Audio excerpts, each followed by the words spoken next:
이번 차시의 학습 목표입니다. 확인을 마치셨다면 다음 버튼을 클릭해 주세요.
안녕하세요.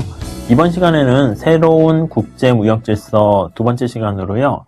그 WTO랑 가트 그리고 FTA라는 거 많이 들어보셨잖아요. 그 지역 통합 그런 거에 대해서 우리가 살펴보겠습니다. 근데 그 전에 우리가 이제 그 자유무역으로 나아가는 그런 효과에 대해서 살펴보기 위해서 관세랑 여러 가지 비관세 장벽 이런 거에 대해서도 한번 먼저 짚고 넘어가도록 할게요.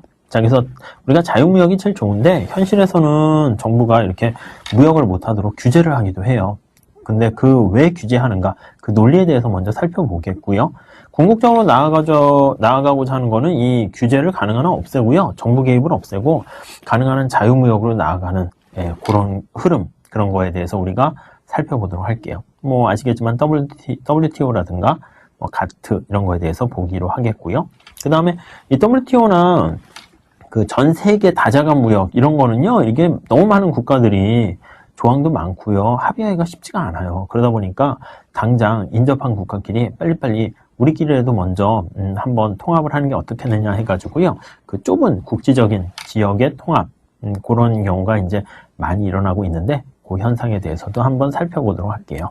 자, 먼저 정부가요, 자유무역이 좋은데 때로는 이 무역을 규제하거나 억제하는 경우가 있어요. 근데 왜 그런가 보면은 첫 번째는 정치적인 이유가 있네요. 여기 나와 있는 것처럼 자유무역을 개방하게 되면은 그 많은 일자리가 이제 해외로 넘어간다고 생각을 하는 거예요. 예를 들어서 우리나라 같은 경우에도 보면은 자유무역을 통해 가지고 우리나라가 잘 못하는 농업이라든가 이런 것들은 중국이나 미국에서 막 농산물이 들어오게 되는 거니까 그렇게 되면 어떻게 되겠어요? 많은 농민들이 피해를 보잖아요. 그래서 일자리를 잃어버리게 될 수 있다. 라는 거. 왜냐하면 또 우리 전통적인 그 섬유라든가 그런 경우에는 인건비가 비싼데 그 중국이라든가 이런 데서 인건비 싼 동남아 거기서 싼 물건이 들어오게 되면은 경쟁력이 없잖아요. 그래서 일자리가 많이 없어지게 될 그런 거에 대해서 대비하기 위해서 규제를 하는 경우가 있고요. 또 하나는 지금 얘기한 것처럼 산업을 보호하기 위해서 농업 같은 경우 우리가 정부가 규제를 한다라고 보시면 되겠습니다.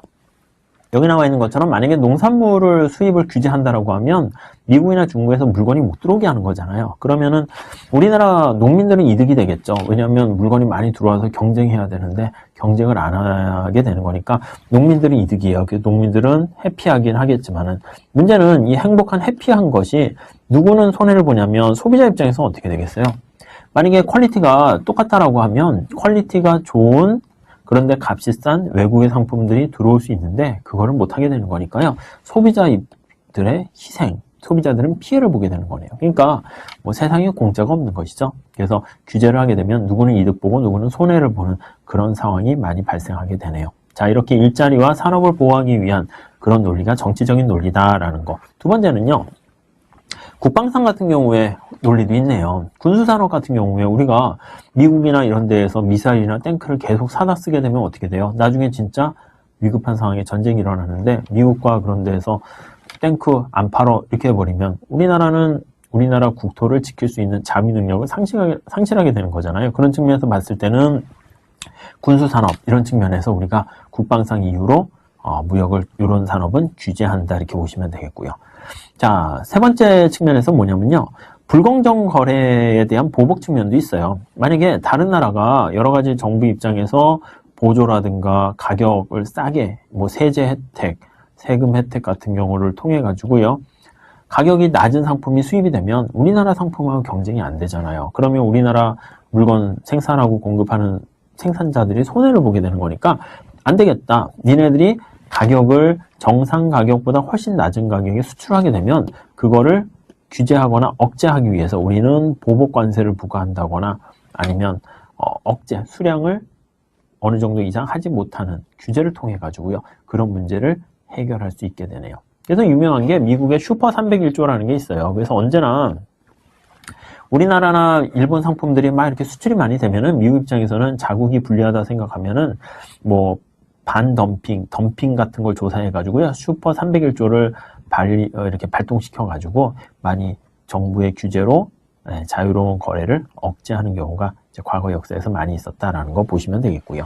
경제적인 측면에서 이제 한번 살펴보도록 할게요. 경제적인 측면에서는요. 첫 번째는 유치산업보호라는 주장이 있어요. 무슨 말씀이냐면 유치하다, 인펜트잖아요. 이게 어린 산업이에요. 그러니까 약간 잘 키우면 좋을 텐데 꿈나무 산업이라 할게요. 꿈나무.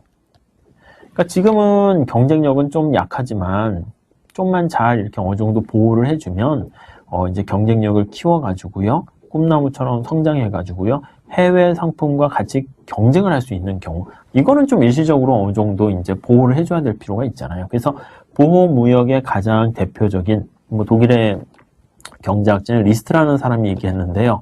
그 보호무역 원리의 가장 대표적인 주장 중에 하나예요. 여기 보시면 우리나라는 어떻게 돼요? 여기 보니까 어이구 올드보이 같은 거 스크린 쿼터제가 없으면 올드보이도 없습니다. 이렇게 많은 연예인들이 얘기하는데 맞아요. 미국의 블록버스터가 이렇게 막 비싼 자본을 바탕으로 한 영화가 막 국내에 들어오게 되면 우리나라는 아직 영화 산업이 이렇게 좀 경쟁력을 갖추지 못했기 때문에 어느 정도 자생력을 키울 때까지는 좀 보호해줘야 한다라는 주장이고요. 물론 다 이해는 가능하죠. 근데 문제는 뭐예요? 이제 올드보이라든가 우리나라에 뭐 가장 많이 이렇게 상영된 영화 랭킹 보면 이제 우리나라 영화들이 1, 2, 3위 다 이렇게 차지하잖아요. 그리고 기술력뿐만 아니라 작품성 이런 거에서도 높은 순위를 어느 정도 차지하게 되면 더 이상 이제는 보호해 줄 필요가 없고요. 이제 사실은 영화 산업도 해외랑 경쟁해가지고 오히려 한류붐을 이용해가지고요. 더 많은 영화를 오히려 외국으로 수출을 해야 될 상황이 있는 거예요. 그런데, 문제는 뭐냐면 유치산업 보호? 그래, 해줘야 된다. 근데 언제까지 보호해야 될 것인가? 이제 그게 문제예요. 그래서 유치산업 같은 경우에는 보호 기간이 이제 사실은 문제가 되고요. 언제까지 보호할 것인가? 뭐 많은 사람들이 봤을 때는 이 영화 산업은 경쟁력을 갖췄으니까 해야 된다 주장하지만 한번 그 보호 울타리 속에서 혜택을 본 사람들은요 아직은 아니다 멀었다 이렇게 주장해가지고 계속 그 보호 테두리 안에 있고자 시도를 하게 되는데 그런 경우 뭐 문제가 될 수가 있겠네요. 갈등이 될 수 있겠네요. 이 그림을 왜 넣냐면요 스타크래프트 아세요? 요즘은 좀 많이 인기가 시들해진 것 같은데 옛날에 한때 인기가 많았었죠. 근데 이 스타크래프트가 이제 고수와 하수가 싸우게 되면 어떻게 돼요? 고수는 초반에 하수가 뭐 여기 집도 몇 개 짓는데 이렇게 뭐야, 이 뮤탈인가? 뭐 새가 날라와서 막 공격을 해버리잖아요.